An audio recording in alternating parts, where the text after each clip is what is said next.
Oba, oba, galera! É um prazer ter todos vocês mais uma vez em volta da nossa fogueira, agora num ambiente diferente. Porra, diferenciado. Não menos importante, mas diferente. Gostei. Rapaziada, o Storycast tá fera, hein? Pô, o novo... Tem um componente que já faz parte aqui da galera, mas que tá chegando...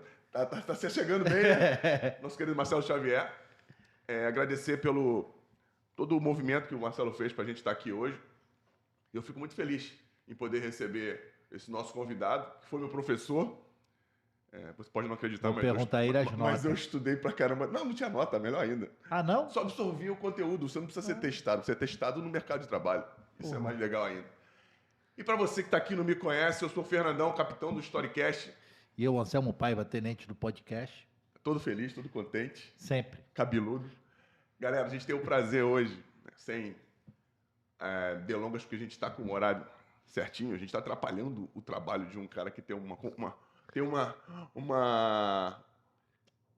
missão muito, muito dura daqui a pouco. Depois você pensa aí no qual não vou dizer nada aqui, deixa eu ser fofoqueiro. A gente tem o prazer de receber aqui. Cara, não dá pra falar tudo que ele já fez, o que ele faz, mas a gente vai dar uma basezinha. Altamiro Bottino, meu ex-professor, tá? Me ensinou pra caramba. Apesar de eu não ter aprendido nada, ele ensinou pra caramba. Você não é burro, não. Você só custa aprender e esquece rápido. Altamiro Bottino, coordenador científico do Cuiabá, foi coordenador científico do Botafogo, Curitiba, Palmeiras, São Paulo, hoje no Cuiabá, fisiologista da Seleção Brasileira Olímpica. Em que ano, Alto? Em que ano, meu? 2012, foi campeão do mundo. Desculpa, garoto. Em 2012, campeão olímpico. É isso? Foi. Campeão olímpico, criador do núcleo de saúde no futebol. Ele vai explicar depois qual a diferença de uma coisa para outra, porque isso é importante pra caramba dizer. O que você quer falar, Xavier? Xavier tá dando dura no Altamiro, mandei ele chegar perto. Gostei. Miro, a gente sempre começa com uma parada que a gente... nem te apresentei. Obrigado pela presença. Prazer é nosso, cara. Prazer é nosso, eu gostei. Prazer é nosso, eu gostei. Essas passadas. Miro, a gente sempre costuma iniciar com alguma coisa que está no hype, né? Como diz o nosso querido Patrick, o autista da galera. Porque a gente tem aqui, a gente tem um autista, um TDAH. A gente tem todos os perfis. Todo mundo tem um pouquinho disso tudo. Cara, como é que você acha que foi... Não está muito no hype, mas ainda é discutido pra caramba. A intervenção da fisiologia no jogo em si, no jogo jogado, na escalação, no que pode e o que não pode ser feito. Eu te conheço já há algum tempo, acompanho o teu trabalho, e eu imagino como você trabalha no dia a dia. Eu não trabalhei contigo, não tive essa... Acho que jogaria mais uns 5 anos se eu tivesse trabalhado com caras como você. Como é que a influência, né? Como é que você acha que essa influência mudou a característica do futebol hoje, a influência do fisiologista, mais ainda da coordenação científica no futebol? Fernando, eu vejo assim, eu entendo a fisiologia, né? A base de tudo isso foi a fisiologia do exercício, né? A gente entender o que acontece no corpo humano quando ele é submetido à carga emocional, física, o estresse do jogo e tal. A mídia sempre valoriza muito a parte negativa, que de repente é o que vem demais. Até na nossa cultura isso acontece muito, né? Mas o que a gente buscou fazer foi o tempo todo municiar a comissão técnica de informações para uma tomada de decisão, né? Então, essa coisa de o fisiologista tirou o jogador do jogo, isso não existe. Isso é folclore, né? Isso é lenda urbana. Na verdade, o que a gente mostra para o treinador e para os assistentes técnicos existem sinalizações de que esse jogador pode apresentar uma alteração, pode caminhar por uma lesão, que é algo indesejável para todo mundo, para o atleta e para o time. E o que a gente faz é isso, reunir informações que permitam para a comissão técnica tomar a decisão de quem começa jogando, estrategicamente quem pode entrar, que áreas do time podem ser melhor exploradas taticamente, baseado nas informações físicas do atleta. Então, você tem um atleta, por exemplo, só para as pessoas entenderem. Fica à vontade. O atleta ele é muito rápido na aceleração. E você tem outro jogador que é muito rápido no corredor final, ou seja, ele precisa de um tempo para ganhar a velocidade máxima. E tem aquele jogador que não tem nenhuma dessas duas qualidades. Você precisa orientar os atletas se eu vou passar a bola para você e você é um jogador que acelera muito rápido, se eu botar curtinha, a tendência de você chegar na frente do teu marcador é maior, né? Se você é um cara de aceleração lenta, mas que você ganha velocidade com o corredor de aceleração, eu vou botar a bola no ponto futuro, né, lá na frente, para você, no espaço, para você chegar, porque você tem essa capacidade, você vai chegar na frente do adversário. E se tu não tem essas duas coisas, botar a bola no pé. Né? Melhor. É essa a ideia. Não tem as duas coisas. Então é exatamente isso que a gente faz em relação ao cansaço, a massa muscular, a velocidade, a inteligência, né? O conhecimento técnico que o atleta tem, cognição para entender uma jogada. Então, tudo isso é papel da área de ciência do esporte. Então, a gente reúne informação da fisiologia, da psicologia. O papel do coordenador científico é conjugar todas essas informações, filtrar aquilo que é mais relevante e entregar aquilo para a comissão técnica tomar a decisão. E eles fazem o que eles quiserem com aquilo ali. Claro, claro. Pô, isso é o mais autonomia para fazer. Isso é o mais legal. Isso é o mais legal, que qual for a decisão que ele tomar ali, ele sabe que vai ser responsabilidade dele, porque ele tem as informações. Perfeito. Não, porque, é exatamente isso. É porque tu acaba dividindo a responsabilidade. Não é isso? Não, porque é legal que o futebol... Acho que a vida é assim, mas o futebol é incrível. É o lugar que mais se transfere responsabilidade no planeta, é o futebol. Eu tomei até um esporro da minha mulher ontem. Normal? Não, normal, mas um desses foi uma coisa que me remeteu à realidade do futebol. Tu falou isso agora, sabe por quê? Porque, pô, não, ela falou assim, não precisa dar explicação pra essa porra, não. Pô, porque aconteceu assim, assim, assim. E é verdade, porque o futebol, ele te remete a estar sempre se explicando por alguma coisa que não importa quem tem culpa ou não. A responsabilidade é de todo mundo, não é isso? E é isso. E respondendo à tua segunda pergunta da coordenação científica, isso. A gente criou a coordenação exatamente para tirar a responsabilidade de uma única pessoa. Quando você fala departamento médico do clube, é um médico que responde. Então, tudo que der de errado, porque de certo ninguém elogia, é a função do cara fazer aquilo, quando é de errada, foi culpa dele. E aí a gente criou um núcleo de saúde e performance, onde o médico é uma engrenagem do mecanismo todo em funcionamento. Então, todo mundo opina. Quando sai a decisão, é um colegiado. Então, é responsabilidade de todos, do núcleo. Não é responsabilidade do doutor fulano de tal, nem do professor fulano de tal. É do conjunto de profissionais que atua, cada um com a sua visão daquele fenômeno. Isso é legal, mas tu deve ter arrumado umas briguinhas aí de leve, né? Você lida com uma coisa que é terrível, que é a vaidade. Né? Não, com a vaidade e com uma autonomia cultural que durava desde quando o futebol virou futebol aqui no Brasil, né? Verdade. E os médicos sempre decidiram tudo o que acontecia. Eu não estou dizendo que isso é ruim, não. Era como era feito. Só que as coisas tendem a evoluir. Exatamente. Eu acredito que dessa forma com relação à responsabilidade, porque quando dá bom, o cara, não, fui eu.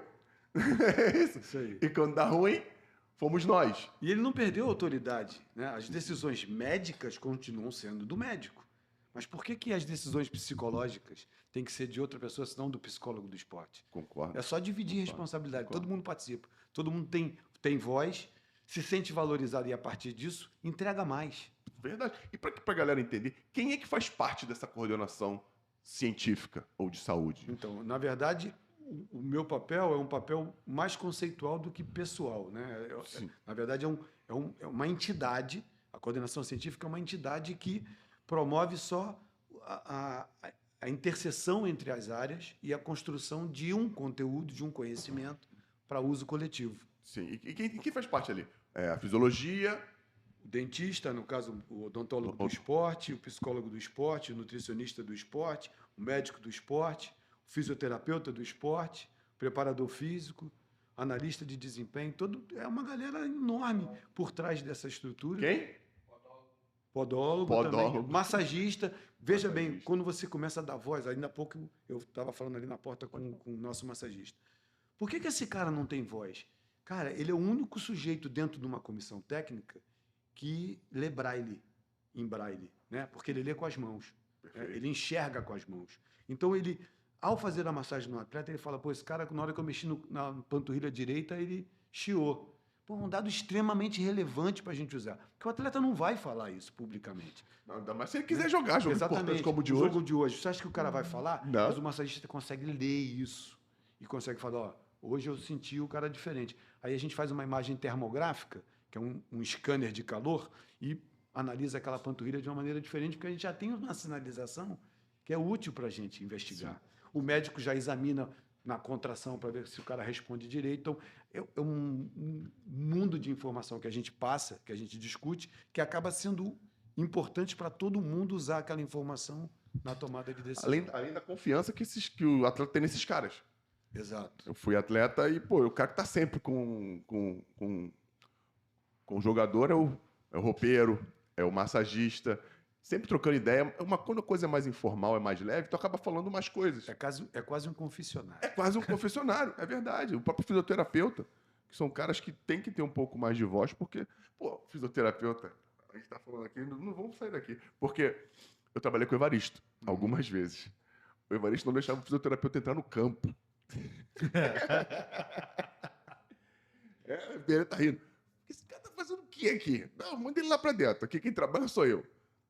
Pra você ver como a gente... Essa parte... Eu não gosto de falar que o futebol evoluiu. Eu gosto de falar que ele mudou. Mudou. Bastante. Mudou. E essa parte eu acho que evoluiu. Nesse caso, eu acho que evoluiu. Porque quanto mais... Isso é fato, né? A história contou isso pra gente. Quanto mais olhos estiverem vendo, mais rápido a gente consegue detectar alguma coisa que esteja errada ou muito certa. Então, Fernando, a única coisa que acontece é que, às vezes, o olho quer falar. Esse sujeito, às vezes, o papel dele é olhar e municiar, passar a informação. Toda matilha tem que ter só um macho-alfa. Então, qual é o papel do fisioterapeuta quando ele enxerga alguma coisa que ninguém está vendo? Porque ele tem um olhar diferente para alguns aspectos, né? Então, o que ele tem que fazer? Ele tem que municiar o comandante. Eu tô achando que esse cara está mancando. E não ele fazia a intervenção. Porque você tira a autoridade. Aí, daqui a pouco, o jogador fala assim, vem cá, a quem eu devo me reportar? Ao comandante, ao treinador. O nosso papel é encher a caixa de ferramenta do cara de ferramentas úteis. Mas deixa ele escolher. Agora eu vou usar a chave de fenda, agora eu vou usar o martelo, agora eu vou usar o alicate. O papel da gente é botar ela lá dentro da caixa. E tu falou uma parada legal, uma palavra interessante. Úteis. Porque não adianta encher o cara de linguiça. Exatamente. Vai dar trabalho, vai tirar o foco do cara do que é importante. E essa parte de fornecer o que é importante cabe à coordenação científica. Né? Isso. A você, a chamar todo mundo. Eu aprendi com meu pai um termo chamado triplo filtro, que é do Sócrates, que é você só passar a informação que realmente é relevante. Se ela não for útil, guarda para você. Ela não vai ser útil para ninguém. Cara, quem tá vendo a gente, se puder procurar essa passagem de Sócrates, vai mudar muito a tua vida. As peneiras. As três peneiras. As três peneiras. Primeiro que tu não tem que ouvir nada que ninguém esteja falando mal dos outros ou de você. Não vai acrescentar. Nem de quem você está falando, nem para quem você vai falar. Isso. Pra você entender o que eu disse aqui, o que o Miro também, o Anselmo, procura essa passagem de Sócrates aí que é... As peneiras de Sócrates. É muito legal. É muito legal. Miro, como começou, cara? Como é que tu... tu é daqui do Rio de Janeiro, não é isso? Sou. Natural do Rio Niterói, de né? De onde que você é natural? Eu sou do Rio mesmo. Meu bairro é o bairro do Engenhão. Ah, é? Abolição, Piedade, aquela região ali. Eu achava que tu era de Niterói. Não. Onde hoje é o Engenhão, era uma oficina de trens. E a gente brincava ali, porque tinha muito mais árvore, terreno livre, campo de bola. A gente ia brincar ali, muito. Tu jogava bola? Não, eu era aquele cara que quando você mandava escolher que lado você quer ficar, eu ficava do lado de fora. Jogava no time do Anselmo. Meu time. Mas eu brincava de jogar bola assim, menos as brincadeiras de rua, de bola de gude, garrafão, essas coisas, eu brincava mais. Mas futebol, joguei handball. A bola com a mão era mais fácil para mim. De dominar. E como é que o futebol entrou na tua vida? A educação física tu já gostava ou caiu na tua mão de... Não, foi paixão desde o início, a educação física. Futebol eu não cresci vendo futebol. Meu pai não deixava a gente torcer por time nenhum e tal. Eu fui entrar pela primeira vez no Maracanã a trabalho. E o futebol entrou na minha vida porque eu era um aluno de faculdade muito interessado na fisiologia e já gostava de tecnologias, de informática e tal. Paulo Campos foi dirigir um time em Dubai e houve um jogo da seleção brasileira em que o Parreira estava dirigindo a equipe e o Moraci Santana estava de preparador com um notebook. Na época era um laptop, a gente falava, né? Toshibão grandão, satélite, ele no banco fazendo scout de jogo. E o sheik do clube de Dubai, o Arli de Dubai, falou, eu quero um cara aqui fazendo isso. isso é moderno. E o Paulo sabia que eu era assim desde a época de faculdade, porque ele também tinha estudado na Gama Filho. Sim. E aí ele me liga, pô, vem pra cá. Na Mestre, pô, adoro essa área. Só que eu fui para fazer scout. Cara, eu passava 6 dias dos 7 da semana sem fazer nada. Eu só trabalhava no jogo. Eu falava, Paulo, eu vou... Tem algum manicômio aqui perto? Eu vou ficar no Isso em que manicômio. ano? 93. Pô, 93. tinha nada. Aí, e lá era futebol amador. O cara verdade. não tinha gringo, não tinha estrangeiro, era só local. O cara trabalhava e depois ia para o esporte. Então foi um negócio assim completamente... E muitos atletas operados que ficavam no departamento médico aguardando a visita de liberação do cara que operou, que era suíço, alemão, francês. Nossa. Os caras engordavam pra caramba. Eu falei, o Paulo falou assim, o que tu quer fazer, cara? Eu falei, ó, durante a semana me deixa ocupar com outra coisa. Deixa zanzar aqui dentro. É. Aí eu comecei a cuidar dos atletas em transição, os atletas lesionados que precisavam retornar para o futebol. Pô, que faculdade, né, cara? Que faculdade e podendo fazer o que você achava que dera certo. E sabe por que foi muito bacana? Porque os Emirados, nessa época, os clubes de futebol eram uma torre de Babel. Meu médico era russo, meu fisioterapeuta era tunisiano, o outro era polonês. Eu tinha, assim, então, todo mundo falava inglês e depois discutia nas línguas regionais, né, de cada país. Então, eu tive a oportunidade de viver muitas culturas no ambiente de futebol, porque era cada um de um lugar. A comissão técnica era o Paulo, o preparador físico Márcio Sabino, o resto era tudo gringo, cara. Tudo, cada um de um lugar diferente. E todo mundo com uma visão diferente da mesma coisa. Entendeu? Eu estou pensando, como é que o fisioterapeuta tunisiano vai entrar em acordo com o fisioterapeuta polonês, que é quase outro esporte jogado nos seus países, ainda mais nessa época. Né? Eu vi escolas de formação... Por eles falarem francês, a maioria dos profissionais que vinham da área de saúde, que vinham da Tunísia, vinham de escola de Toulon, né? Vinham de escolas francesas. Né? Então, você tinha escola alemã, escola francesa, escola russa, escola polonesa. Foi uma loucura.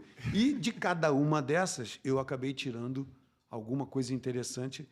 Numa coxa de retalho, eu fui montando o nosso modus operandi que a gente tem hoje. Porque foi desde lá. Disso tudo, né? Na verdade, sim, porque a gente levou primeiro a fisiologia para a beira do campo. Sempre me incomodou muito o fisiologista dentro do laboratório. Porque tudo que acontece dentro do laboratório você não consegue reproduzir de forma prática no campo. Porque você tem torcida, você tem clima, você tem vento, você tem piso, né? Bota o cara para correr na esteira, tem a sua utilidade. Mas o que você fez na esteira, você não consegue reproduzir de chuteira na grama. Então a gente começou a levar o laboratório para a beira do campo. Tem fotos minhas no jornal, eu com o meu carro no Caio Martins, com a traseira do carro enfiada para dentro do campo, fazendo o ioiô teste. Não, já vi isso acontecer. Que eu vi em 93, nos Emirados, com o Bangsbo, que foi o cara que criou o ioiô teste, com o Bangsbo. Ele criou isso daí, que era baseado num outro teste, né? O Léger Boucher, um teste francês, que ele adaptou para o futebol. E eu trouxe para o Brasil para ser aplicado nos clubes de futebol. O primeiro lugar que apliquei isso foi o Botafogo. Até hoje faz isso? Até hoje faz isso. Até hoje. Ele foi adaptado... Vai se adaptando, mas dentro desse ainda processo inicial ainda é o ioiô que avalia melhor essa parte do atleta. Melhor do que o teste de esteira, porque a maioria dos lugares, a velocidade que a esteira consegue oferecer é baixa. Então, você tem, na maior parte dos laboratórios onde você faz isso, de clínicas, que é mais barato, as esteiras vão a 18 km por hora. Entendeu? Pô, tem jogador que vai a 29, 30, 32, 33 km por hora. Você não consegue avaliar um cara desse em cima de uma esteira de 18. Não. E no ioiô, você consegue levar o cara até o limite dele. Se ele vai a 32, ele vai a 32. Se ele vai a 25, ele vai a 25. Além do piso, né?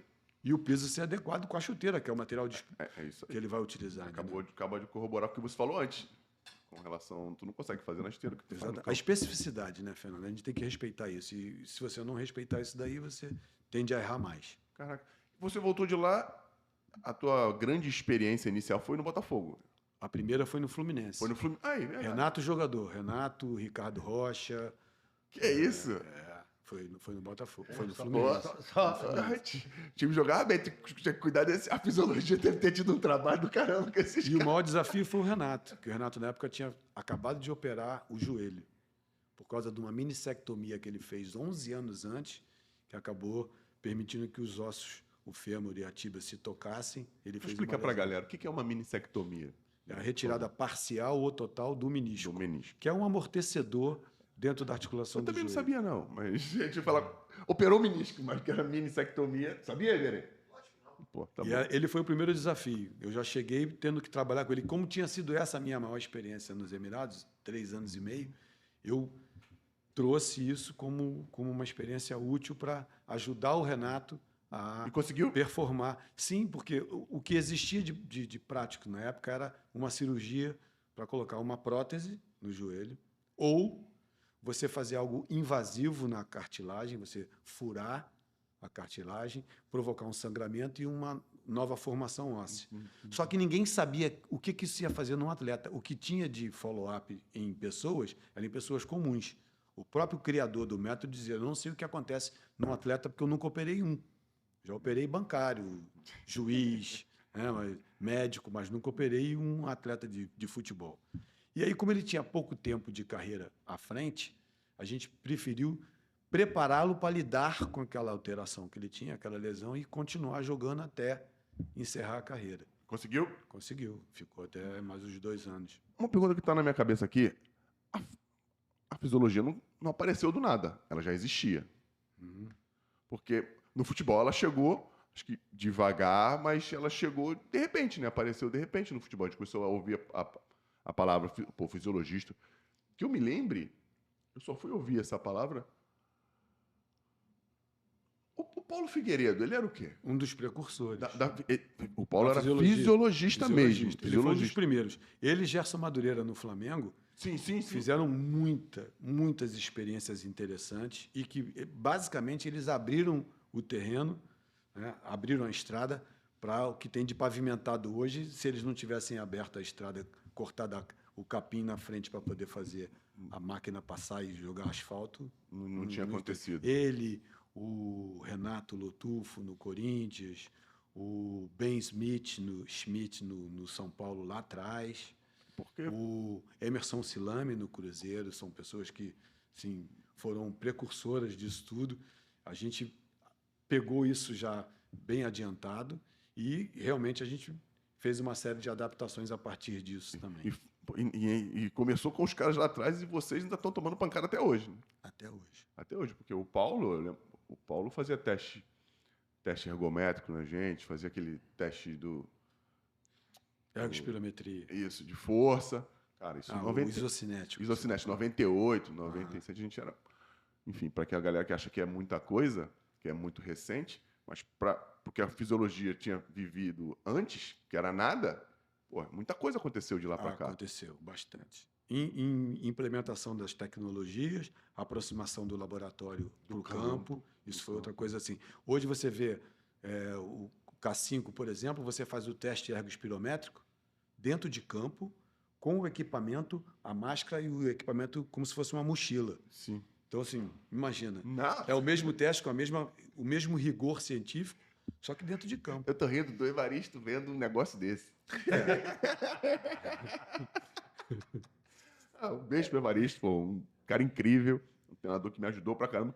Mas é um cara de uma época anterior, né? Que não era acostumado a ver isso. E eu fico imaginando o que ele falaria, porque o Evaristo é um cara engraçado pra caramba, né? E aí, pô, eu fico imaginando as piadas que ele poderia fazer. Mas é super compreensível, né? Você imaginar que o sujeito que não viveu isso enquanto jogou, entender o papel que isso pode cumprir dentro claro, dessa se realidade. funciona ou se não funciona. Exatamente. Pô, e no Botafogo, quando é que você viu que, cara, os caras me ouvem? Pô, qual foi o treinador que tu... Claro. Quando é que você foi lá pro Botafogo? Você foi logo depois do Fluminense? Então, eu saí do Fluminense e fui pro Botafogo. Em 99 eu fui pro Botafogo. E aí fiquei de 99 até 2001. Em 2002, eu saí do Botafogo. Aí o time caiu para a segunda divisão, e não tem nenhuma ligação, não estou falando isso aqui, tipo, porque ele saiu, ridículo. Não. Né? Só Em ordem 2002 cronológica. o time caiu e eu volto em 2003 como fisiologista. Bebeto de Freitas tentando resgatar, até virou um vídeo, resgate da dignidade, né? É mesmo. A volta do Botafogo à primeira divisão.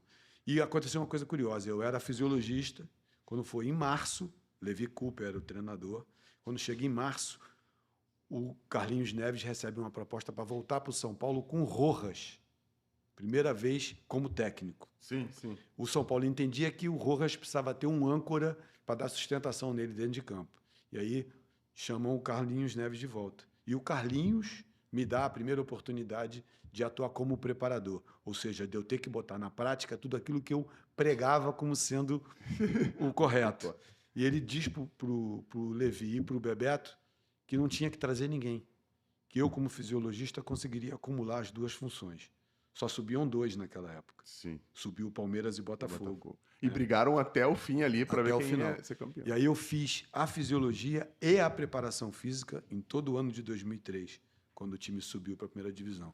Foi ali que eu comecei a ter que organizar as ações de todo mundo para tocar o processo. Mas foi em 2012 que a coisa se consolidou, quando o Oswaldo veio do Japão para dirigir o Botafogo, que ele me deu, nas conversas que a gente teve, que todo mundo viajou de férias em dezembro de 2012, e eu tinha viagem marcada para os Estados Unidos com a família, e o Anderson Barros, atualmente gerente executivo do Palmeiras, Pão de queijo. ele falou para mim assim, ó, eu sei que você está com viagem marcada com a família, mas eu preciso que você fique. Eu falei, cara, você está brincando comigo. 45 dias de programação que eu tinha com a família nos Estados Unidos. E a família dele ia junto. Nossa Senhora. E ele foi. E ele foi. Que safado. E ele falou, ó, eu preciso que você fique, porque o Oswaldo está voltando do Japão e ele quer começar a pré-temporada com um raio-x do time. E eu passei uma parte de dezembro que eu estaria nessa viagem mapeando, falou, esse aqui é fulano, esse aqui é ciclano, esse aqui corre, esse aqui não corre, esse aqui é magro, esse aqui é gordo, esse aqui... Tudo que ele precisava saber. Esse aqui aguenta os 2 tempos, esse aqui não aguenta. Tudo que ele precisava saber de informação fisiológica, comportamental, a gente passou. Tudo. E a gente começou o ano, e o ano foi aquilo que você acompanhou. A gente conseguiu classificar o Botafogo para a Libertadores, né? A chegada do Cido foi emblemática para o clube, para todos nós. Assim, foi um ano incrível. E ali, realmente, eu peguei a batutazinha da estrutura e comecei com os médicos. Gustavo Maglioca, falecido recentemente, sim. Ele, vindo da natação, um cara com um potencial absurdo, mas que não entendia futebol, a não ser na visão do torcedor, isso que acha aí. Que entende muito, né? Pô, todo então, assim, mundo tem. a gente ajustar tudo isso, a vaidade de quem estava, os médicos estavam, tipo, o cara da natação, médico do esporte, não tem nada a ver. Era tudo ortopedista. Né? Lida com o mesmo corpo humano. Mas ele era o primeiro cara de medicina do esporte. Entendeu? Entendi. E aí, assim, a gente enxergava que ele tinha um papel legal para cumprir, porque ele é mais sistêmico, ele consegue ver o corpo, ele não vê a estrutura. Quando você vai no ortopedista, o cara fala, de maneira geral, você está com problema no joelho, ele vai mexer no joelho. Entendi. Se o joelho está sofrendo algum problema da cadeia muscular que vem do ombro de cima para baixo ou de baixo para cima, que a gente chama de ascendente e descendente, né? O pé, o cavo, o pé plano, o cara vai mexer no joelho. Né? Ele é mais cartesiano, ele olha aquele pedacinho ali e vamos cuidar desse pedacinho. O médico do esporte, ele é mais holístico, ele é mais sistêmico, ele consegue ver o corpo, ele olha para o corpo todo. O corpo inteiro como uma coisa só, né? Exatamente, e vê a interferência de uma área na outra e tal, mas ele consegue atuar no sistema todo, Entendi. De forma que é geral. o que o jogador precisa, né? E ele agregou valor pra caramba.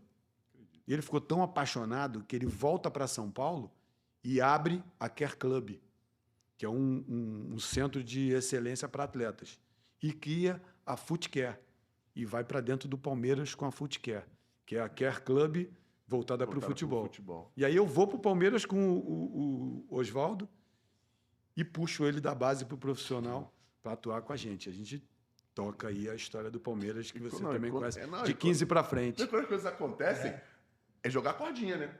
pá, esse cara aqui vem comigo, faz isso e vai... Começa no network. É isso aí, no E se sustenta pela competência. Perfeito, é isso aí. Só que a galera não entende muito isso. Acha que o cara tá lá pela network, não é. É isso aí. O idiota, o incompetente, ele pode até se manter se ele babar ovo, porque a meritocracia não é uma coisa muito, assim, presente no Brasil de uma maneira geral. Não é só no futebol. Nas grandes corporações também. Mas a entrada nesses processos sempre é pelo network, pelo conhecimento. Isso. A manutenção é a competência. É diferente. Fala um pouquinho do Botafogo antes, porque esse Botafogo mudou um pouquinho de o patamar, eu acho, do futebol brasileiro, porque já vinha de alguns anos, momentos difíceis, ganhava o Carioca, mas em relação à parte mais nacional, a disputar nacionalmente, havia muito tempo que o Botafogo não disputava. E esse Botafogo, tu acha que a vinda do Seedorf foi determinante para isso acontecer? Porque, cara, já vieram caras incríveis jogar, estrangeiros, mas o Seedorf, quando ele veio, na época, ele era um ícone, né? Um cara tricampeão da Champions League por times diferentes, um cara que falava não sei quantas línguas, foi casar com uma brasileira, não sei nem se é casado, mas foi casar com uma brasileira. E o Botafogo trouxe o Seedorf, que foi até uma surpresa para todo mundo. E o Anselmo gosta de falar um negócio que você falou para ele do Seedorf, caramba, porque dos níveis de força, quando você recebe um cara desse que totalmente diferente de tudo, como é que foi para você, né, nessa... Cara, para as pessoas poderem entender o que isso representa, eu acredito muito em egrégora. Egrégora. O que é egrégora? Egrégora é assim, o astral, o ambiente que se cria a partir disso. Exemplo, você chega numa churrascaria rodízio, ninguém chega falando baixo. Porque a egrégora do local tem sangue, tem o garçom vindo correndo, esbarrando nos outros. Então, você fala alto. Você fala alto, né? Então, se você não fala alto, você não consegue conversar com o cara que está na mesa contigo. Sim. Porque o cara da mesa do lado está gritando mais do que você. Verdade. Se tu chega num restaurante vegetariano, é o contrário. É o cara com aquela visão... ele tá zen, aí você já precisa falar baixinho, porque se você falar alto, o cara da mesa do lado já olha e fala, pô, esse cara aí, por que esse barulho todo? É egrégora, né? Egrégora, aprendi. Igreja. Mesmo você não sendo religioso, você entra, você não chega falando alto. Por quê? Porque o ambiente pede respeito, né? Evocação a uma divindade, seja ela qual for. Isso tudo, para mim, é egrégora. Quando você traz um 300 de Esparta, você traz um Seedorf para dentro de uma estrutura, que o cara fala, ô, irmão, não é assim que amola a faca, não, cara. É assim, ó. Ô, dá mais brilho no teu escudo, que quando o sol bater, esse escudo vai refletir no adversário e a gente ganha o cara. O cara traz uma série de minúcias, de detalhes do cara que é guerreiro, que acredita que vai vencer. Não quer nem saber se tem 3 mil do outro lado, 5 mil. Meu irmão, eu sou um 300 de Esparta. Não quero saber dos outros. Empurrar. Entendeu? Então ele chega com essa mentalidade, ele cria. O Oswaldo chegou com essa mentalidade. Ganhou 8 títulos em 5 anos no Japão. Foi o maior fenômeno brasileiro dentro do Japão. Ele chega com a mesma mentalidade. Eu era uma voz dissonante, que eu sempre acreditei que era possível fazer. Eu era surdo para as coisas. Não tenta. No Palmeiras foi assim. Pô, não, eu já fiz 300 listas de equipamento, isso não vai dar certo, não. Vamos fazer, vai dar certo. E aí chega um Cido, chega um Oswaldo, né? Chega um Anderson Barros, sem dinheiro, fala, vamos fazer. Quando ele olha, pô, eu não tenho os 300 de Esparta, mas já tenho 7. Tenho 7. Vamos para dentro. Né? Então, isso vai mudando a mentalidade das pessoas, né? E vai fazendo com que as pessoas assim, esse cara não... Eu achava que ele era maluco. Já tem 7 malucos aí já nessa tem parada. 7 doidos junto com ele. 8 comigo, meu irmão, 9, vem, 10. Daqui a pouco tu tem 30. E o futebol tem aquele negócio do resultado, né? Que, infelizmente, determina algumas coisas. Sim. E vocês começaram a ter resultado. Aí, cara, aí você não consegue mais saber o que é causa e efeito. É isso aí. As coisas vão andando juntas. Verdade. Né? Quando você vê, chegou. Ninguém espera, chega. Chega. Por causa disso. Tu lembra de alguma mudança específica que vocês fizeram que iniciou alguma outra mudança? Porque é igual o hábito, né? Tu tem um hábito angular que você faz um e ele vai adquirindo outros. Pô, ó, a gente... Eu já ouvi a história da água, né? Que o Seedorf não queria água gelada no... Isso. Nem ar-condicionado no ônibus. Não, eu tava no Madureira, num jogo lá em Madureira. Eu vou falar isso de novo. Vai falar que você que expulsou o Seedorf. Eu que- Ele bota aí, tá no currículo. Não. Tá no DVD dele. Não, eu não expulsei. Eu que infernizei o ouvido do árbitro para os caras falando isso. Alguém falou que na ida para Madureira e Bangu e Botafogo em Bangu. Campeonato Carioca, início do ano, verão. Como é que é lá? Então, a gente preparou o Seedorf dentro do ônibus. Meu irmão, Queria enfrentar. fica calmo. Ó, tu não tá indo pro estádio do Real Madrid, né? Tu tá indo pra Madureira, tu tá indo pra Bangu. Calma. Não, mas não é possível. Quando chegou aquele... Não, cara, a gente é apaixonado por Bangu, Anselmo, eu sou de lá. Pô, a estrutura do vestiário não é como o cara tá acostumado. Onde eu vou aquecer? Ali. Não, ali é onde? Ali, embaixo dos chuveiros. Embaixo dos chuveiros? Não, como assim? O cara não conseguia entender. No Morumbi, contra o São Paulo, a gente aqueceu no túnel. No túnel já vi Aí isso ele falou, acontecer. o São Paulo, a gente aquecia no túnel. É, cara, é aqui. Não adianta a gente ficar discutindo. Essa coisa do calendário brasileiro. É assim, meu irmão. Vamos nos preparar para ele. Eu não posso jogar daqui a 2 dias, eu tenho que descansar. Não, Vai ter que jogar. Entendeu? Então, tem umas coisas assim. E nesse jogo, eu falei para ele, você não vai jogar o jogo todo. Aí por quê? Meu irmão, vai estar um sol infernal. Você é um cara com uma tremenda de uma estrutura física. Um velocista, quanto dura a corrida de um velocista? 15 segundos, 10 segundos, 9, 8 segundos, se o cara for um monstro, né? Ele fica no sol 30 minutos. E um corredor de maratona dura 2 horas. Se ele for com a carcaça de um cara de 100, ele não aguenta. Não aguenta. Porque o raio de sol batendo, a dispersão de energia, é um negócio de maluco. Eu falei para ele, cara, você veio da Europa. Apesar de você ser de Suriname, você veio da Europa desde a infância. Você não vai aguentar isso aqui. A gente está fazendo isso para te preservar. Você é o Seedorf, meu irmão. Está todo mundo com uma expectativa muito alta em relação a você. Entendeu? Então, vamos estrategicamente te usar por um período do jogo. Você não vai... Eu vou... Não aguenta, cara, não adianta. É sobre-humano isso. E ele necessitava... Ele não conhecia o sol de Bangu. E ele Ele não conhecia. E ele necessitava dessa explicação científica, porque tempo- ele não, tem o tempo tem todo. um nível para entender isso. Cafeína foi assim, eu estava contando para eles antes de começar. Quando a gente deu a cafeína para ele no jogo, ele falou, eu não preciso de cafeína, eu não preciso de energético estimulante. Meu estimulante está aqui, a minha concentração. Maravilhoso. Né? Aí eu falei para ele, não, cara, vamos lá. A cafeína que a gente está te dando é para te ajudar a manter a imunidade. Aí ele, onde você tirou isso? Eu falei, de um artigo científico. Eu quero ler esses artigos. E pediu e leu. E aí, dos 5 artigos que eu mandei para ele, 2 eram meus. Ele, Aí te você dá- que escreveu? Eu falei, é. Por que você não disse? Eu falei, você não deu tempo? Você já veio com os teus postulados prontos? Eu falei, pô, Não, que a maneiro. gente não quebra um dogma assim, né? Não. Devagar. Aí ele leu, fala pro nutricionista insistir comigo. Ele não falou, eu vou tomar. Ele falou, insiste. Porra, maneiro, cara. Monstro, Eu já cara. gostava desse cara, ainda conhece os limites ele é uma dele, pessoa né? Não, porque incrível. o cara sabe que é teimoso. Eu mando ele insistir porque eu vou relutar, mas Ele vai tomar. Vai ser bom E pra tomou. mim. E tomou. Não, e vai ser bom pra mim. O Anselmo brinca de que você mudou uns parâmetros de análise física depois que ele chegou. Conta um pouco pra gente. Essa Então, porra. para você poder pegar os dados físicos, né, massa muscular, gordura, estrutura óssea, você pega esses dados e plota, você desenha isso num gráfico. Sim, eu sei. Então você pega os 30 jogadores e coloca, chama-se somatocarta, que é uma distribuição espacial de onde o cara está. Se ele é muito forte, ele está próximo do vértice superior do triângulo. Se ele é muito gordo, ele está do lado esquerdo do triângulo, no vértice inferior. E se ele é muito ossudo, né, no caso tipo o Guga, Sim, né, sim, o tenista, sim. ele está do lado direito. Pra galera entender, até pra você direcionar o trabalho específico pra cada um. Exatamente. É isso, Quem pra precisa galera de massa entender. muscular, quem precisa emagrecer e tal. Então, para o atleta, inclusive, os símbolos são muito bons para você poder significar dados. Né? Sim. Então, você colocava ali, numa somatocarta. Quando eu fiz a plotagem do time, ele não apareceu. Eu falei, pô, eu calculei errado. Eu fui olhar de novo, os dados estavam certos. Porque a escala ia de menos 10 a 10 no eixo de Y. E ele era 12. Ele tinha tanta massa muscular que ele ficou fora da escala. Aí eu tive que abrir a escala da somatocarta de 12 a menos 12. Pra ele poder Na se verdade, eu encaixar. abri de 13 a menos 13 para ele aparecer no 12. Senão ele ficava fora da plotagem. Tinha alguém no 10?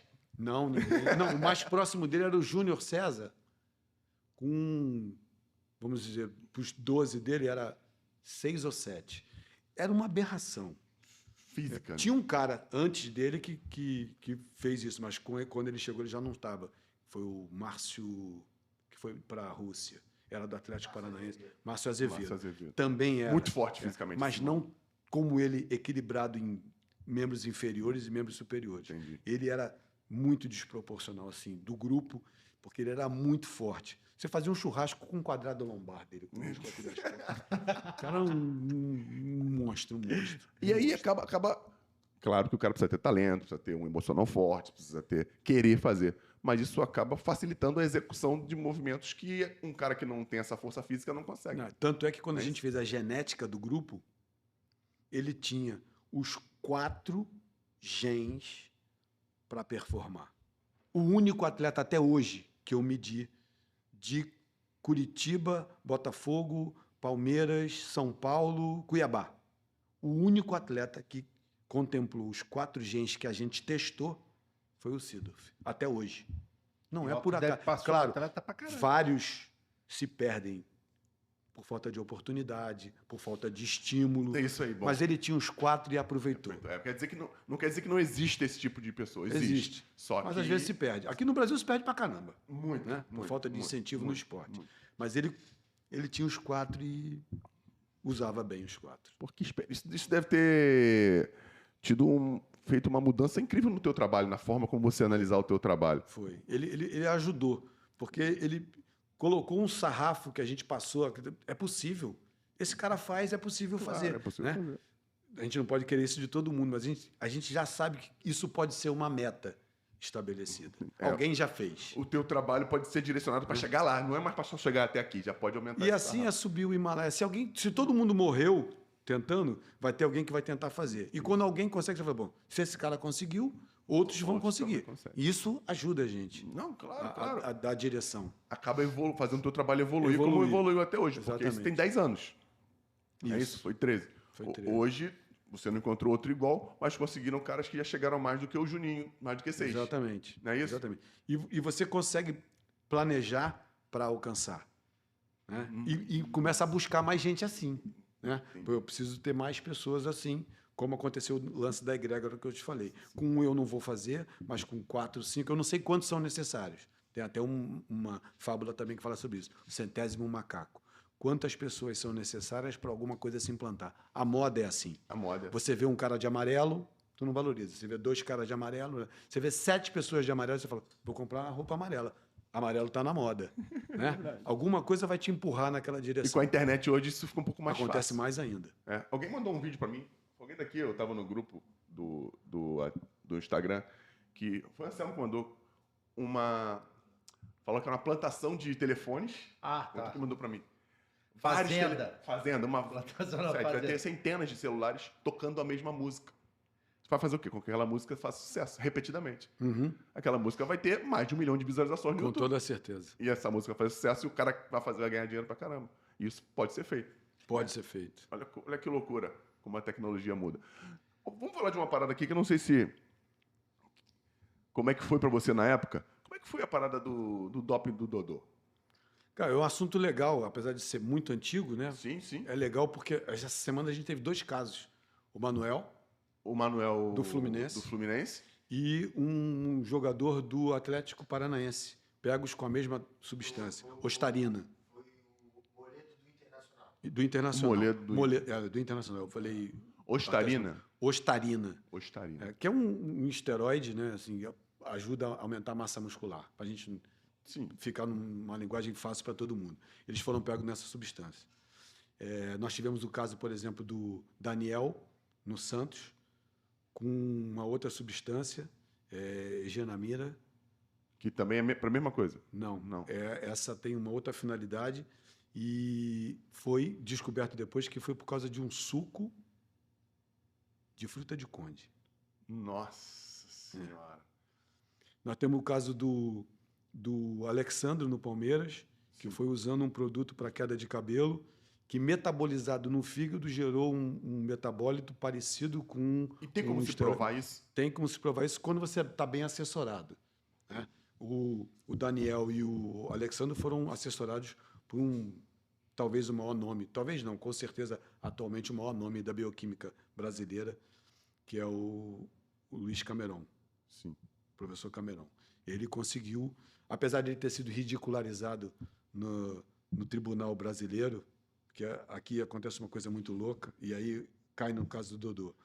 O Dodô, a primeira coisa que no Brasil acontece uma coisa ruim, que difere um pouco de como a WADA, que é a entidade máxima que regula a antidopagem no mundo, ela tem um papel educacional muito forte, muito mais do que policialesco e punitivo. Maravilhoso. No Brasil, é inverso. E contraria, inclusive, a Constituição, né?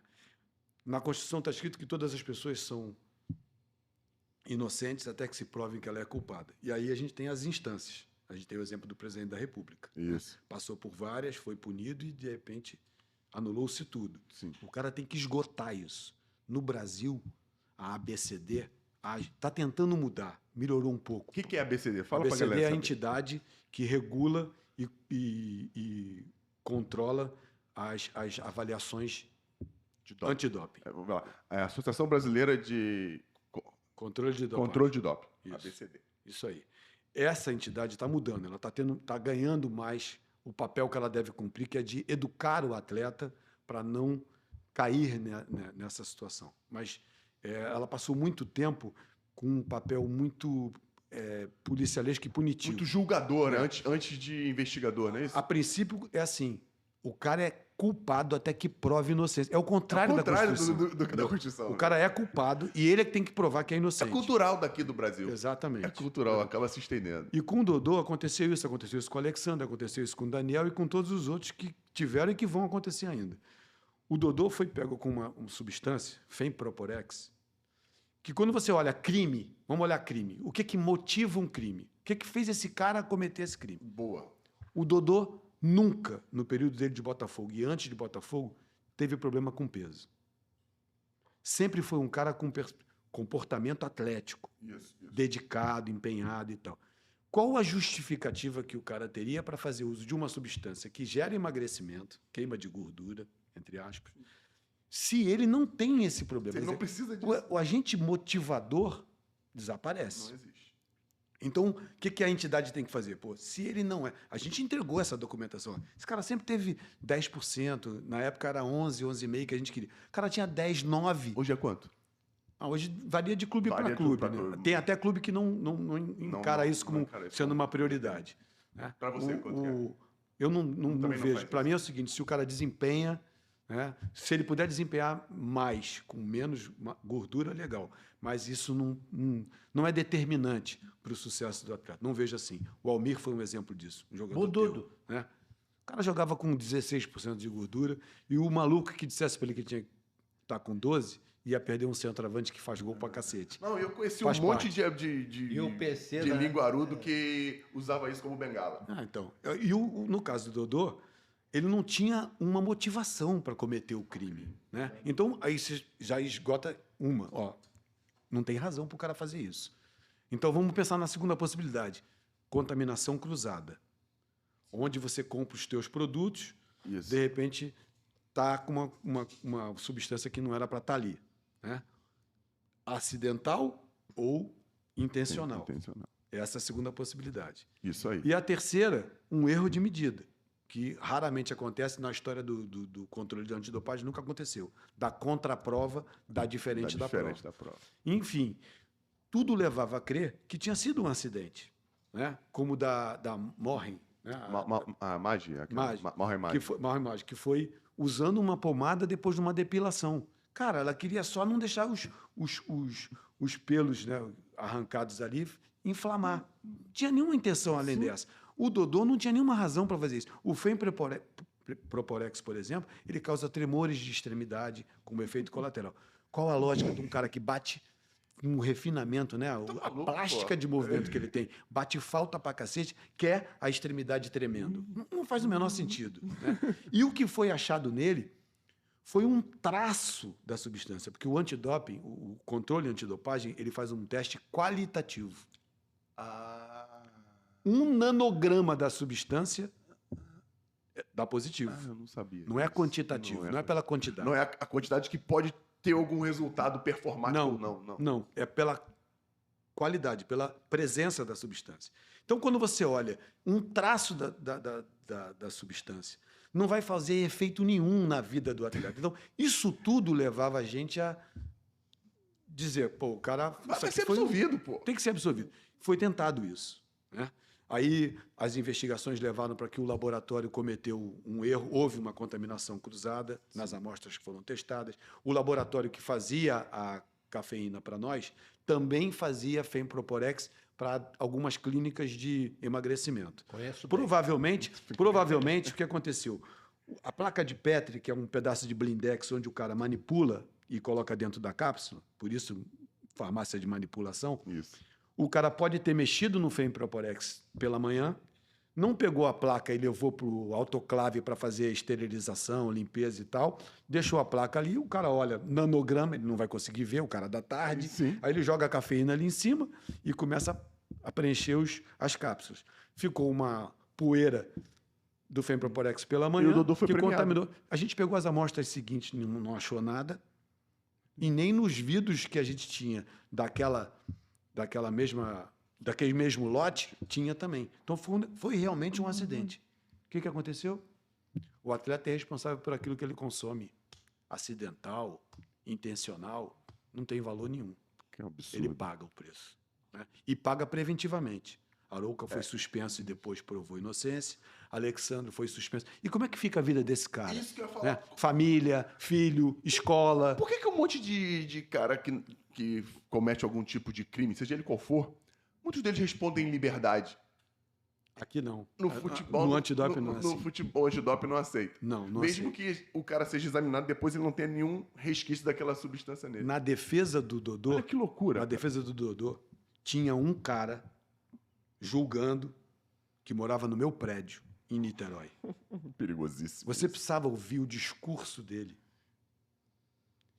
E quando eu, que conhecia ele, ouvi o que foi dito por ele e sabia como ele era do ponto de vista comportamental, social, eu falava, cara, como é que o sujeito pode ser tão hipócrita a ponto de pregar, né, uma atitude, um comportamento, um exemplo de pessoa na sociedade com o que o sujeito fazia no meu prédio, na rua, na comunidade. Bizarro, cara. Não, Bizarro. coisa de louco.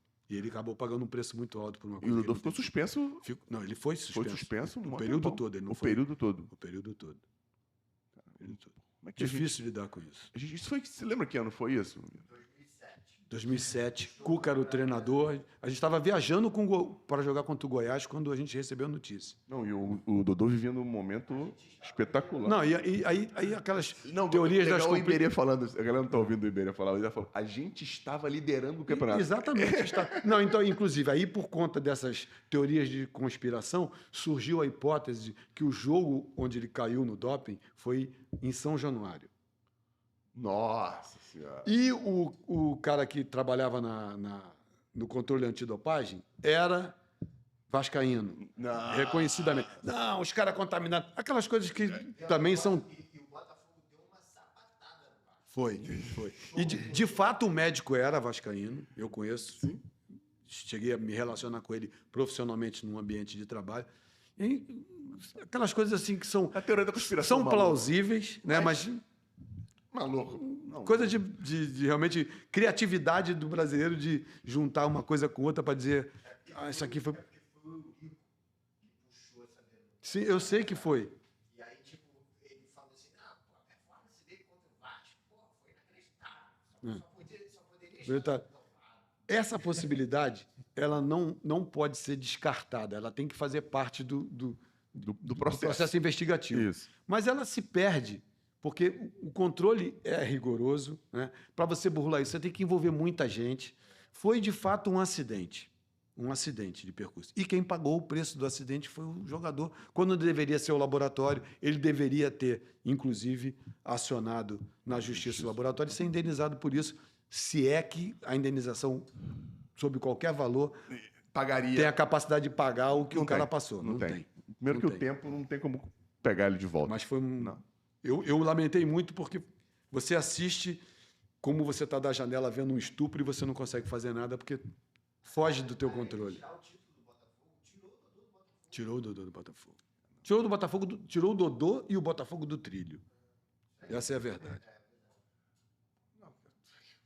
Surreal. Não, coisa de maluco. E você falando, porque a gente de fora não consegue perceber a profundidade do negócio e o absurdo que é com relação não é nem um julgamento, a você ver uma situação que você julga antes de ter certeza que Exato. aconteceu ou não. E eu fui criado num ambiente onde você precisa o tempo todo humanizar os processos e acreditar nas pessoas. Se você não acreditar nas pessoas, é melhor nem começar o relacionamento. Verdade. Então, para mim, o que ele falava era a verdade absoluta. Como foi assim com o Alexandre. Quando o Alexandre falou, Miro, não tomei nada. Eu falei, você usa algum tipo de produto? Eu uso só um shampoo para cabelo. Eu falei, traz para a gente olhar. Porque eu acreditei nele, eu precisava acreditar nele. Entendeu? Senão a gente não consegue se relacionar com as pessoas. Verdade. Se eu for começar uma relação contigo achando que você vai me dar uma rasteira, é melhor não começar. Melhor não começar. Né? E eu penso assim para tudo. E assim a gente conseguiu tocar alguns. O caso do Alexandre foi emblemático, porque ele falou, Miro, não tomei. A única coisa que eu faço é... E a gente foi para o shampoo, identificou o problema. Na época não tinha o Cameron no circuito. O Maglioca levou o assunto para o Rui Cury, que era talvez o cara que mais publicou sobre bioquímica. Ele, pô, é possível essa substância metabolizada no fígado gerar isso. Pegou um lapisinho, fez ponta no lápis, pegou uma coisa. Ah, aqui eu não entendia nada, né? Essa substância aqui, em contato com essa outra, esse hormônio, isso aqui pode gerar isso e virar isso. Eu falei, caraca, meu irmão, como é que o cara chegou nessa história? Não, e tem que ser premiado o maluco. E aí, quando a gente levou o assunto pro Cameron, falou, Cameron, esse aqui, eu nunca ouvi falar nisso. Mas se foi o Rui Cury que eu vou investigar. E ele pegou os artigos, pegou os livros e falou, é isso. Fez a defesa. Um dos caras da ABCD estava sentado assim, ó, virado ao contrário de onde estava a tela de apresentação. Já acabou? Já. Ah, então tá, punido. O Cameron recorreu, junto com a assessoria jurídica, levou para a Suíça, julgou lá. Foi a primeira vez que o caso foi apresentado, a defesa foi feita. 2 horas depois, o Alexandre foi inocentado. Porra, 2 horas depois. 2 horas depois. E o idiota E mudou, inclusive, a forma de avaliar essa substância em função dessa possibilidade.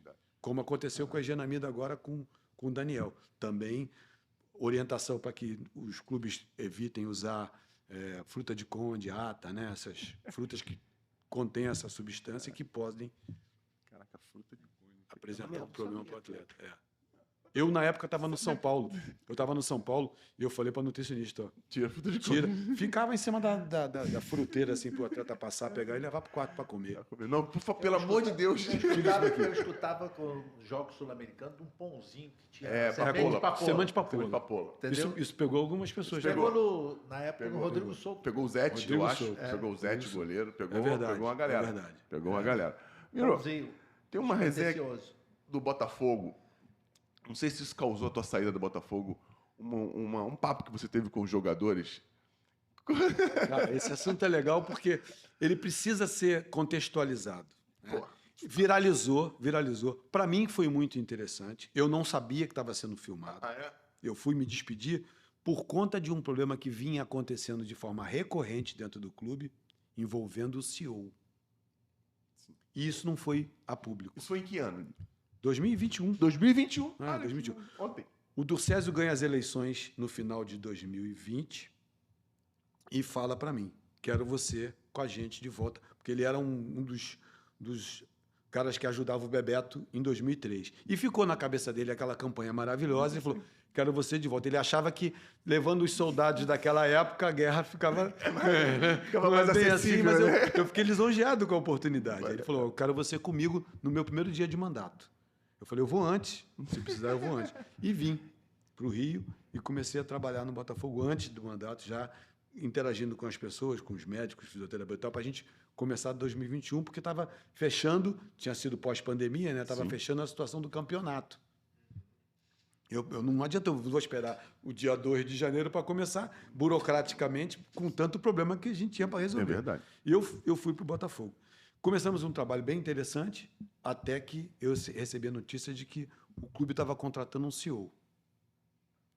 E quando me disseram que ia ser o cara da Claro, eu comemorei. Falei, puta, vai ser do cacete trazer um cara de fora, sem contaminação, né? Virgem, com um tremendo conhecimento de gestão de grande empresa, Empreendedor. com um entendimento de que... E ele era um cara, assim, conhecido no meio por ser um cara forte no tal do turnaround, né? Que é a guinada que o clube precisa dar. Isso. Beleza, eu falei, pô, vai ser 10 ter um cara desse aqui. Maneiro. O cara chegou, começou trancado dentro do gabinete, tomando decisões. Aquilo começou a me incomodar um pouco, porque eu sempre trabalhei de forma colegiada, todo mundo dando um palpite e tal. E aí ele, quero saber por que você está pedindo esse equipamento. E não vinha falar com ele mandava escrito assim, ó, eu estava tentando trazer a Catapult, uma empresa de tecnologia de GPS. Sim. Aí ele, quero concorrência. Aí Licitação. Licitação. Aí eu escrevi para ele, você conhece isso melhor do que eu. Existem diferenciais tecnológicos que não permitem você fazer concorrência. Se só um cara fabrica aquilo que você está procurando, não tem concorrência. Não tem. Isso é um diferencial tecnológico. Esse aqui faz uma coisa que ninguém faz. Então é esse aqui que eu quero. Esse é o melhor, tem que ser. É o melhor. E aí eu escrevi isso. Respondeu de forma fria e tal. Aí começaram a acontecer interferências dele. Sabe aquela coisa do cara que é muito conhecido dentro da Claro? E aí vira um cara muito conhecido dentro da comunidade botafoguense? Sim, entendi. Entendeu? Entendi. Ficou meio deslumbrado, Sim. abriu o leque do pavão e começou a... Aí um dia eu estou sentado tomando café da manhã com o Freeland, que era o nosso Claro, gerente. grande Freeland, um beijo pra ele. E o Freeland pega o celular e fala, Miro, olha aqui. Aí me deu o celular dele aqui, a gente estava no Engenhão. Aí eu olhei e falei, não estou acreditando. Ele assim, só te dou os reforços se você mandar o Marcelo Chamusca embora. Mentira. Por Deus, eu não sou nem religioso. Nem sei porque que eu chamei Deus aqui. Falei, não, chega. Uma semana antes, ele já tinha mandado 97 funcionários embora. Dentre eles, o Marcelo Xavier, o Caco, um montão de tempo de clube, o Ivan, com 30 anos de Botafogo e tal, para fazer um downsize. Essas palavras são lindas, né? São lindas. Turnaround, downsize. Mas era muito do mesmo. Ele tinha 4 jogadores afastados, Honda, Calu, Cícero e mais um que eu não lembro agora. Porra. Dava para pagar os 97 fácil. Ele fez mais do... Diego Souza. Ele fez mais do mesmo.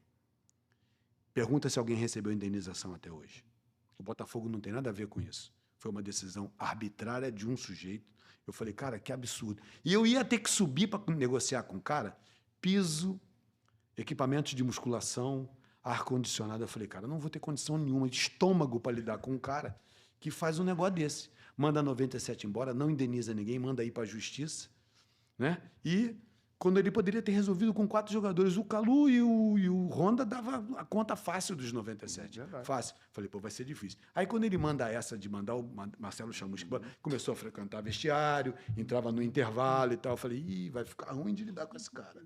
Aí ele vai e muda o estacionamento do Engenhão. Botou na frente do Engenhão, ali na frente do Blindex. Sim. Ele, o estacionamento dele, do presidente, do vice. Nomeado, agora é nomeado. Exatamente, com um lugar marcado. E os jogadores ficaram incomodados porque iam ter que andar de um outro estacionamento até a entrada do vestiário. Ah, os artistas do show estavam longe. Virou Dedete.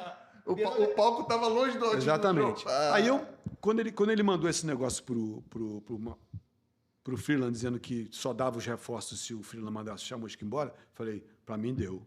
Não vou conseguir conviver com esse cara, com as coisas as atrocidades que ele está fazendo. Ainda que ele pudesse ter razão, e a história mostrou que ele não tinha, eu não vou conseguir ligar com esse cara. E fazendo interferência no futebol, eu não entendi nada de futebol. Nada. Ele conhece muito de tecnologia de telefonia, mas disso aqui não tem nada. Ele tem que ter a humildade de conversar com a gente, entender os processos e tocar o barco. Não teve essa humildade. Aí, o que eu fiz? Eu liguei para o presidente do Engenhão. Presidente, o senhor já chegou no clube? Já, estou aqui em General Severiano, estou indo para aí. Aí eu falei, estou indo embora hoje, presidente. Você não pode fazer isso comigo. Estou indo embora hoje. Vocês fizeram uma péssima escolha trazendo o cara que vocês trouxeram. A história vai mostrar que eu estou certo. Eu não vou conseguir conviver com esse cara. Eu não vou conseguir entrar na sala dele para discutir piso. com 97 funcionários mandados embora sem indenização. Isso para mim é um absurdo, uma aberração. Porra, Miro, eu não vou poder interferir no trabalho dele, mas eu vou conseguir blindar vocês. Eu falei, presidente, ali eu cometi um suicídio, como é que eu vou dizer assim? Um suicídio útil. Eu entendia que eu fazendo aquilo, eu conseguiria mobilizar o presidente e as pessoas do entorno de que algo precisava ser feito. E quando eu fui para a despedida dos jogadores, eu cobrei dos jogadores porque eles eram os artistas do espetáculo. E eles estavam, assim, sabe, desmobilizados para o que estava acontecendo. Eu fui cobrar deles e o Carly estava chegando. Eu falei, cara, como eu lamento você estar chegando agora, porque eu sempre ouvi dizer que você é um bom xerife, e ele está hoje na comissão técnica, vai ajudar o clube a chegar onde tem que chegar, merece chegar nesse momento, pela campanha que fez. Né? Eu não quero ouvir aquela frase maldita do... Tem coisas que isso acontece com o Botafogo. Né? Claro que se estivesse jogando como vai jogar amanhã contra o Cuiabá, eu quero a vitória de qualquer jeito, independente disso atrapalhar o processo do Botafogo. Vai continuar com 7. Vai continuar com 7 na frente. Nós não vamos ser o problema para ele. Nós vamos buscar os 3 pontos, estamos trabalhando para isso. Mas a minha torcida era para que a coisa acontecesse. E eu falei, cara, vocês não podem estar, né, brigando por estacionamento, vendo o que está acontecendo, vendo que o cara está interferindo no processo. Não chegou em vocês ainda, mas vai chegar em vocês. Né? O queijo é de todo mundo, não é? Não mexa no meu queijo. É isso não é? aí, não o queijo é de todo mundo. Vai deixar mexeu? acontecer? Foi naquele sentido. E ficou descontextualizado, entendeu? Não ficou claro para todo mundo por que eu estava fazendo aquilo. Foi cobrando dos caras, sim, empenho dentro de campo, mas principalmente uma postura em relação a tudo que estava acontecendo que ia gerar interferência. Maravilhoso. A gente não tem muito tempo, a gente podia ficar aqui mais uns 3 dias, né? Porra, Porra, eu tô aprendendo pra tem caramba. muita coisa Pra gente começar a terminar com uma coisa legal. E o Cuiabá, cara? Como é que é o Cuiabá? Porque é bom falar nisso. O Cuiabá tem surpreendido, né? Surpreendeu no início, deu uma caída, o que é normal. Agora voltou a vencer novamente, voltou a jogar bem. Como é que é lá? Como você está conseguindo trabalhar da forma que você acredita? Eu sei que a comissão técnica é uma comissão bem legal, pô, os caras são bem profissionais, competentes pra caramba. Mas e o clube? Porque a gente não escuta muito falar, só vê quando joga, né? É até curioso, Fernando, você me fazer essa pergunta, porque as pessoas acham que o Lazzaroni, as pessoas que estão lá, pô, já estão encerrando carreira, já estão parando. O Lazzaroni está começando. Não foi para o clube pequenininho. O clube não tem nada de pequenininho. Deixa eu te falar uma coisa, Fernando. No Brasil, e talvez se a gente fizer um estudo mundial, não tem um clube com 11 anos. Porque tem 21 de vida, 22, mas 11 na mão da gestão que está atualmente, né? do presidente e a sua família, que tenha tido a trajetória vitoriosa, bem-sucedida que o Cuiabá tem. Nenhum clube no Brasil. Os centenários, alguns começaram a ter CT próprio com 80 anos de vida. Sim. O Cuiabá está construindo, para concluir no ano que vem, o maior e melhor CT do Brasil. Estou falando com tranquilidade, porque eu conheço todos. Vai bater Atlético Paranaense, vai bater Atlético Mineiro, vai bater Palmeiras, em tamanho, em qualidade e em funcionalidade. O do Flamengo é gigante, mas eu não acho um CT funcional. Né? As coisas acontecendo, né? A convergência das ações e tal, acho o do Palmeiras muito melhor do que o do Flamengo do ponto de vista de funcionamento. Interativo, não né? de beleza, de funcionamento. A interação entre as áreas. Entendi. E o do Cuiabá, na minha opinião, é ainda mais avançado em relação a tudo isso. Em dinheiro colocado e em conceitos colocados. A gente está preparando pessoas e estrutura para um salto ainda maior de qualidade. Não se surpreenda com o que vai acontecer nos próximos anos. O Cuiabá não é o patinho feio e nem é aquela, vai bater e vai voltar. Tem tudo para ficar e marcar território. Por quê? Gestão rápida e eficiente. Eu passei 3 anos no São Paulo e não tirei um tijolo do lugar. Em 3 meses dentro do Cuiabá, a gente fez uma revolução em equipamento, em preparação de pessoas, porque não adianta você ter o patrimônio físico e você não ter o patrimônio intelectual, humano. Né? A gente fez preparou gente, treinou gente para fazer curso de um monte de coisa. A gente trouxe ultrassom, preparou o médico para lidar com ultrassom, que para mim é um equipamento indispensável. Mas você tem um cara só tomando decisão e rápido. Você fala para ele assim, ó, a gente precisa disso. Vai usar? Vai. Quem está usando? Fulano, Ciclano e Beltrano.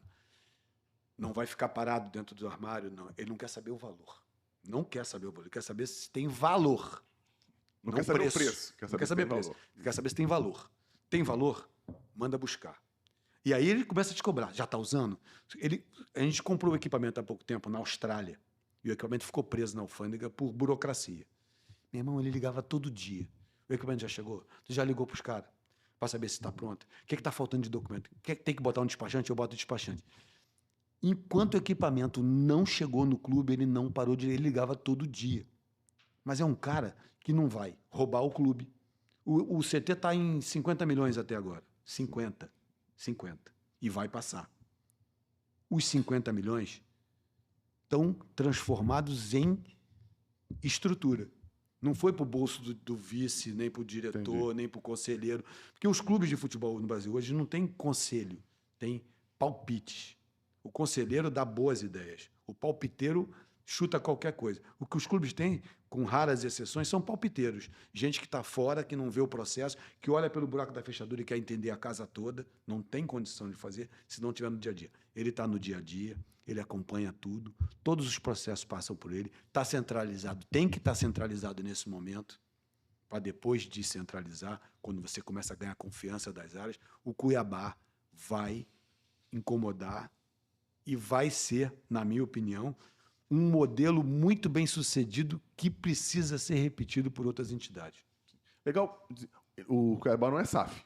Essa É foi a SAF. primeira. Foi a primeira SAF. Já naquela, quando foi instituído, já foi como SAF. Foi a primeira SAF. Na lei da SAF, né? Ele Isso. já foi constituído como empresa. Como empresa. Como Eu tô empresa. vendo Isso aqui, ajuda tô vendo. muito pela velocidade. É isso que eu ia falar. como- Ajuda muito. o- Ele a- trabalha, o presidente trabalha em que setor dele? Empresário em que setor? Agronegócio, maquinário, né, de não só semente, mas máquinas de colheita e borracha. E o legal- É, Não precisa Trash ser borracha. estrangeiro para ter uma SAF no Brasil. não, claro que não. Não, é legal, porque a gente só fala de. Precisa ser ousado. Isso aí. Precisa Ter querer dinheiro fazer. e ser ousado. Isso aí. Precisa ser ousado. Gostar do que está fazendo. Porque você olha, o olho dele brilha quando ele fala de jogador, de sistema tático e tal. Lê muito. Não tem um relatório. Eu só vi 3 caras fazerem isso no Brasil, nesses anos todos que eu estou na bola. Ele, o Alexandre Pássaro Alexandre Pássaro. e o Anderson Barros. De ler as coisas e entender as coisas. Eu digo no processo decisório mais acima. Sim. Cícero também é assim, está no Palmeiras. Mas assim, o Cícero, ele pega todos os relatórios e lê tudo. O Cristiano. Tudo que você manda de relatório, ele lê. Por que esse cara está com esse peso? Porque esse cara, no segundo tempo, caiu. Lê, se interessa e discute. Melhor do que muita gente. Porque o rendimento do cara caiu de um tempo Porque o pro rendimento outro. caiu. Gostei dele. Impressionante. Ele realmente lê e entende o que está descrito ali. Ele discute com a gente as coisas. Se interessa. Maneiro, que legal. Muito. Tá feliz? Eu tô. Se me deixarem, eu vou tentar ainda passar um tempo ali ajudando a construir essa história aí.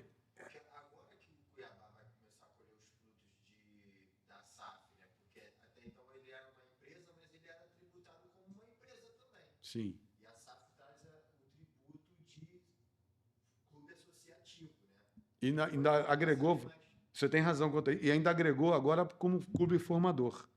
Que agora também ele ganhou Isso. a chancela de clube formador, também permite usar a lei Agnello Piva, que é a lei de incentivo ao esporte, trazendo dinheiro que poderia ser descarregado no imposto de renda para Isso, investimento pra no clube. investir Então, tudo isso aqui só vai gerar mais convergência e mais poder de fogo para o negócio Cuiabá. Caraca, e Eu levo fé que dá para dominar a Copa Sul-Americana até pela logística de vocês lá. Dá para ser um clube dominante nessa. Eu ia também falar acredito isso mesmo. nisso. Tá falando da logística, né? A galera fala muito do Brasil, né? Ele é Pro bem ce- central. Para o Centro-Oeste foi muito. A única coisa que é muito ruim isso, a gente não muda, é a logística de viagem. Né? A malha aérea para a região é muito ruim. Ainda não é valorizada como poderia ser, como deveria ser. pelo negócio que representa, né? Pela quantidade de o PIB que gera ali e tal. Acho que poderia ser melhor. Então, a gente ainda tem um problema muito grave, que é, para vir para o Rio de Janeiro, não tem voo direto. A gente faz escala, Brasília, São Paulo, para poder vir para cá, para voltar a mesma coisa. Então, isso ninguém conta, mas pesa bastante. Você sai, por exemplo, um jogo como o de amanhã, a gente poderia estar fazendo um bate-volta no domingo, ou do sábado para o domingo, né? Isso. Pensando, europeu podia ser no domingo, chegar para jogar. Mas ainda não temos essa mentalidade, então a gente chega um dia antes e poderia sair depois do jogo. Não tem como. A gente saiu quinta ou sexta e vai voltar segunda à noite. Pode considerar terça, porque a gente vai chegar 10 horas da noite de segunda. Você não faz mais nada. Então, você pega isso, 3, 4 rodadas, o cara ficou 20 dias sem ver a família. O preço é alto. O preço é alto. O emocional, E o preço para nós, né, emocional e o preço para nós também de infraestrutura, né, de dar suporte para os caras no recover, né, que é a recuperação do atleta de um jogo para o outro, cara, é dramático, dramático. Incrível. Eu ficaria aqui até amanhã, tô feliz pra caramba. Promete que vai bater outro papo com a gente? Com toda certeza. Com mais calma, com mais tranquilidade, sem o meu atraso de 50 minutos. Não, Mas, galera, tem um bate-bola rapidinho só pra gente terminar. Um dia mais triste nessa tua carreira aí, maneira pra caramba. 99, cara. A perda da Copa do Brasil. A perda da Copa do Brasil. Aquilo foi cruel demais. O Maracanã era 80 e poucas mil pessoas alvinegras, 102 mil. E uma ervilha verde assim num cantinho, que era o Juventude, e a gente perdeu. Primeiro sendo garfado no jogo de ida e depois num jogo patético com o Maracanã lotado. Aquele dia ali para mim foi 99. no futebol foi o pior de tudo. E o mais feliz? Mais dia para lembrar. O mais feliz, cara, eu te diria 2. Pode ser. A gente ter feito a manutenção do Cuiabá no ano passado foi bastante difícil, com tudo isso que vocês ouviram, né? Mudança de treinador e tal, e mais essa dificuldade de logística que a gente tem. Quer dizer, atravessar a tempestade foi complicada, mas foi muito gratificante. E o título de 2016 com o Palmeiras. Brasileiro. Foi, 15, Copa do Brasil nem tanto. Foi legal, claro, é título. Mas 16 foi sensacional, cara. Sensacional. Porque ninguém acreditava. Isso. E tinha um moleque, né, despontando pro futebol mundial. Exatamente. Legal pra caramba, o Gabriel Jesus. Gabriel Jesus. Pra gente terminar, existe uma frase, Miro, que você acredita e que possa te representar, dizer um pouco de quem é você, que você colocaria numa camisa? Sim. Reze para Deus, mas reme para a praia. Boa. Se você acredita em Deus, você pode até rezar para Ele. Mas rema. Não deixa de remar, não. Você está morto. Porra, perfeito. Porque eu acredito e tenho que remar pra caramba. Quer perguntar? Mesmo se tu quisesse perguntar, não dá tempo de tu perguntar. Pô, só queria saber se o Anselmo pode falar rapidinho sobre quase que uma homenagem que ele tem para o Altamiro. Pô, eu ia perguntar, eu ia falar, não é porque tá escrito no teu braço, não. Eu conheço o Altamiro há 25 anos, mais ou menos, né? 25 anos, entrega a idade, quase a minha idade, 25 anos. 99 no Botafogo. Quase a minha idade, 25. Sempre admirei teu trabalho, a maneira como você se comporta, um cara que está sempre estudando, sempre evoluindo. A gente volta e meia se fala sobre livro. É verdade. Né? E te admiro. Né? Fico muito feliz de ter a sua amizade. E eu copiei isso aqui dele. Veio dele?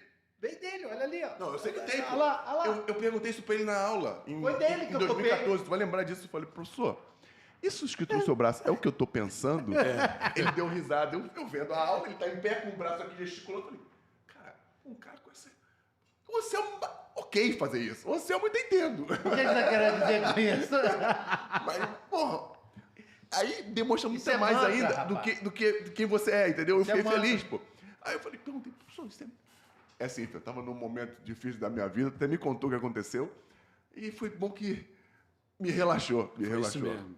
Aí fala, desculpa te interromper, mas eu tinha que fazer essa comparação, porque... Não, mas a tatuagem, na verdade, é uma das cicatrizes que a gente faz com a vida, né? Maravilha. Ou que a vida faz com a gente. Caraca, gostei dela. É uma cicatriz. E isso aqui foi uma cicatriz, entendeu? Que a vida me proporcionou, né? E foi uma opção. Ela me marcou, mas quem que vê a cicatriz? Eu botei ela aqui para saber que eu tenho cicatriz. Eu não me lembro se foi Katharine Hepburn, mas tem uma atriz dessas antigas aí do cinema que falou assim: não me tirem as rugas. Levei muito tempo para construí-las. Ela não admite fazer plástica. Cara, tem cicatriz que a gente faz na vida que a gente não pode escolher, né? Algumas a gente escolhe, erra e recebe a cicatriz. Outras vem e fala assim: meu irmão, essa aí é tua, segura. Se vira. E ninguém sabe, se você não contar. Então, essa aqui eu escolhi colocar aqui, ó. Eu tenho uma cicatriz. Essa aqui eu escolhi botar. Pô, gostei muito dessa. O Patrick estava procurando para ler, ó. Eu quero esse final, porque eu preciso escrever essa porra. Galera, assim, muito rápido pro que a gente podia extrair desse cara que é um gigante. Porra, enfim, não tem palavras para descrever o que ele falou pra gente aqui, o que muito mais ele podia dizer. Eu já era fã, continuo sendo muito mais. Acho que o Anselmo corrobora no que eu estou dizendo. Fico feliz pra caramba de ter podido bater esse papo com o Altamiro. Agradecer aqui essa galera espetacular que a gente tem aqui. Uns e outros, nem tanto, mas... é brincadeira, todo mundo maravilhoso. Para te encontrar nas redes sociais, Miro, fala pra galera saber onde é que te encontra, onde é que Cara, Altamiro Botino. Altamiro Botino com 2 T's? Com 2 T's. Com 2 T's no Instagram. Um monte... leva o Google Tradutor, que tem um monte de artigo em inglês. Eu já tô ligado. É verdade. No Instagram você aperta ali. No Instagram, Fernando, são 10 por dia. 10 por dia. 10 por E se eu morrer agora, ainda tem 3 meses de produção, porque eu boto isso num robozinho Vai programando. né? O nego vai achar que eu tô mandando do inferno. Com internet no inferno. Tô com internet no inferno. Que eu vou continuar produzindo 3 meses depois de morrer. Pra encontrar. Patrick, depois bota aí na descrição aí o Instagram de todo mundo aí, porque só pra liberar o Altamiro. Tirar as fotos. Calma, tem que acabar pra tirar foto. Tô olhando aqui o relógio. Um beijo pra vocês, galera. Muito obrigado mais uma vez. Se inscreve no canal, clica no sininho, ativa as notificações, deixa o seu like, porque, sei lá, porque tem que fazer. Porque uma aula dessa aqui tem que fazer. Faz isso aí. Beijo, tchau!